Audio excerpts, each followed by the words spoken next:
안녕하세요. 콘스탄트 김의 티스와 함께 돈 버는 아카데미. 이번 시간에는요, 돈 버는 정보. 새끼를 많이 낳을수록 많이 죽는다 편이 되겠습니다. 세상에서 새끼를 가장 많이 낳는 동물은 무엇일까요? 잘 모르시겠다고요? 몰라 몰라? 그렇다면 제가 알려드릴게요. 힌트를. 자, 힌트 나갑니다. 세상에서 가장 큰 경골 어류라고 합니다. 경골 어류가 뭘까요? 뼈가 단단한 어류입니다.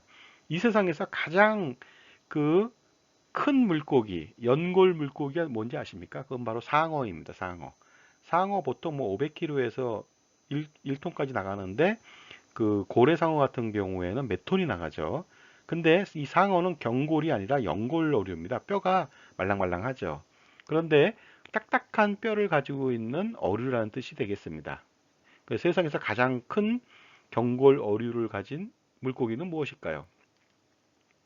무게는 1톤 내외인데요. 보통 크면은 2톤을 넘길 수가 있습니다. 그 다음에 몸 길이는요, 한 3m 내외인데 2m에서 4m 정도로 분포되어 있습니다. 그 다음에 서식지는요, 한국 연안이거나 아니면은 홋카이도 남쪽이 되겠습니다. 이래도 잘 모르시겠다고요? 먹는 거 알아볼까요? 주식으로는 해파리를 많이 먹는다고 하네요. 엄청나게 먹어야 될 것 같습니다. 덩치가 크다 보니까. 그런데 이 물고기는요, 그 멸종 어류라고 합니다. 왜냐하면요, 많이 좀 자라지도 못할 뿐더러, 그 다음에 해파리하고 우리가 볼 때 바닷가에 떠다니는 비닐 같은 것이 비슷해 보이거든요. 비닐 같은 걸 많이 먹고 중간에 괴사하는 경우도 많이 있다고 합니다. 이 동물은 무엇일까요? 바로 얘입니다. 모양이 좀 어류처럼 생겼죠. 근데 이 어류는요, 몸통이 반토막 정도 난 것처럼 보입니다. 덩치는 굉장히 큰데요. 보시다시피 눈은 깜짝 놀란 토끼 눈을 하고 있는데요. 입은 동그랗게 벌리고 있습니다. 마치 보고처럼. 왜 벌리고 있냐면요. 이빨이 다 붙어가지고요. 우리 인간은 떨어져 있죠. 이빨이 붙어서 부리처럼 딱딱해졌습니다. 그래가지고 입을 계속 열지 않으면 안 되는 상태입니다. 얘의 이름은 무엇일까요?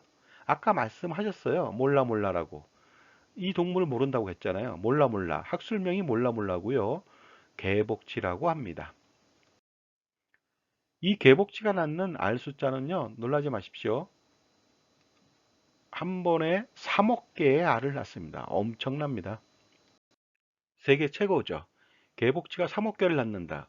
언뜻 뭐 납득이 안 가거나 비교할 수가 없으니까 그게 많은 건지 적은 건지 잘 모르실 수 있을 것 같아요. 근데 인간이 애를 한 명이나 두 명밖에 안 낳지 않습니까? 근데 3억 개를 낳는다니까 굉장히 많겠죠?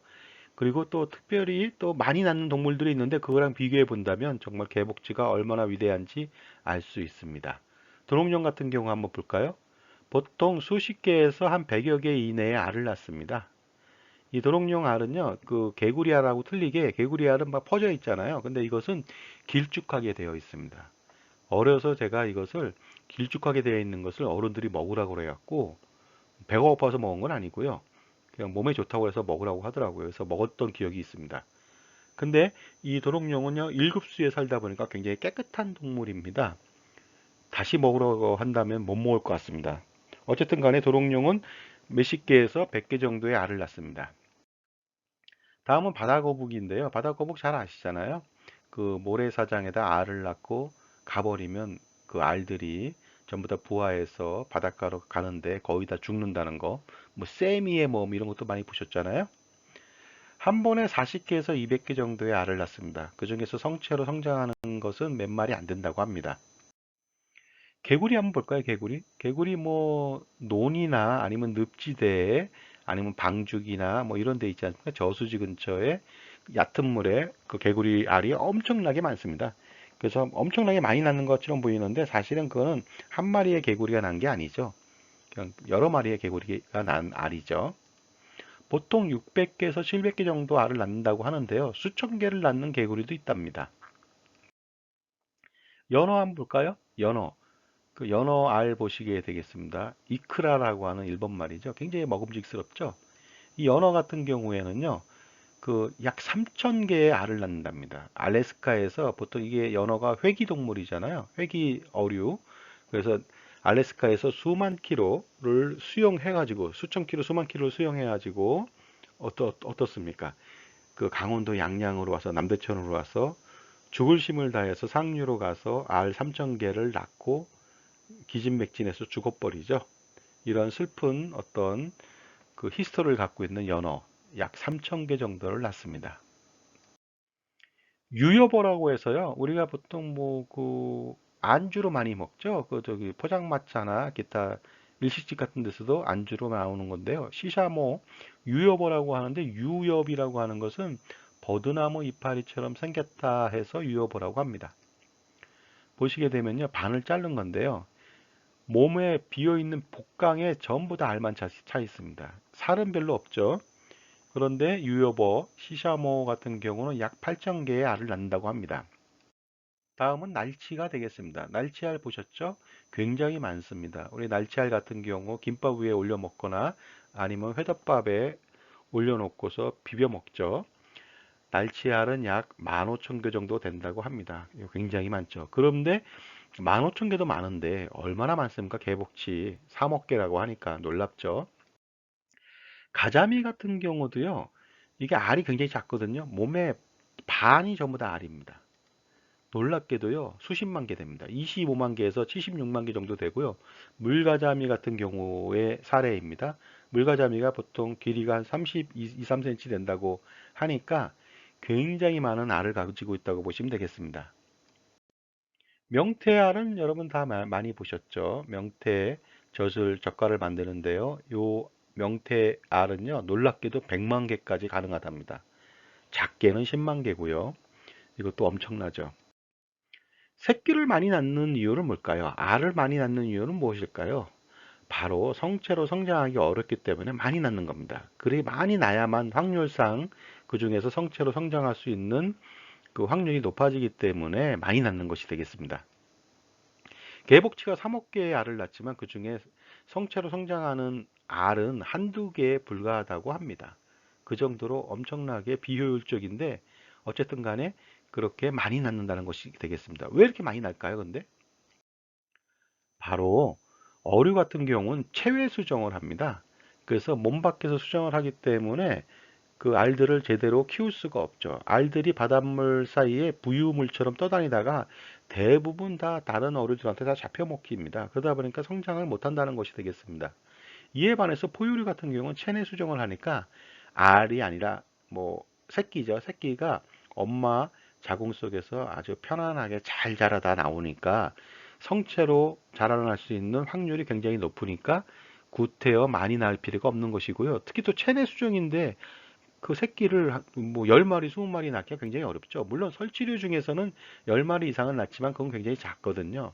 일반 포유류 같은 경우에서는 그 한두 마리 정도의 한두 마리가 아니죠. 한 명이나 두 명 정도밖에 낳지 않죠. 이번엔 어류 말고 식물 한번 볼까요? 감 한번 예를 들어 보겠습니다. 감은요, 그 초기에 꽃이 피는데 수천 송이가 핍니다. 전부 다 감으로 성장하면 좋겠으나 바람 불고 비 오고 태풍 오고 그러면 절반씩 막 떨어져 나갑니다. 마지막에 뭐 5, 6천 개의 그 꽃이 피었지만은 사실은 남아있는 것은 2, 300개도 남아있지 않습니다. 그러니까 어떻습니까? 그 성체로 성장하기 힘드니까 많이 꽃을 피우는 거 아니겠습니까? 그런데 대추는 예외입니다. 대추는 굉장히 많이 자라요. 한 나무에 수천 개의 알이 자라거든요. 대추꽃이 피면은 근데 놀랍게도 대추꽃이 피면 대부분 다 저기 떨어지지 않고 대추알을 생성시킵니다.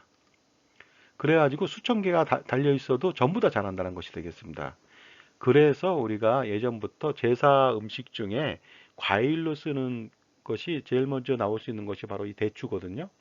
조율이시라고 하지 않습니까? 그래서 대추를 올려놓는 이유는 뭐냐면 자손 번창입니다. 그래서 전부 다 다산을 해도 전부 다 잘한다.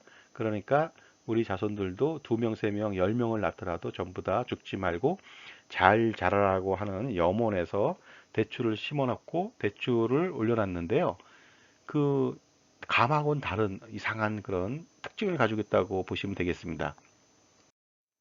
인간은요, 그러니까 포유류니까 당연히 뭐 많이 날 필요가 없겠죠, 한 번에.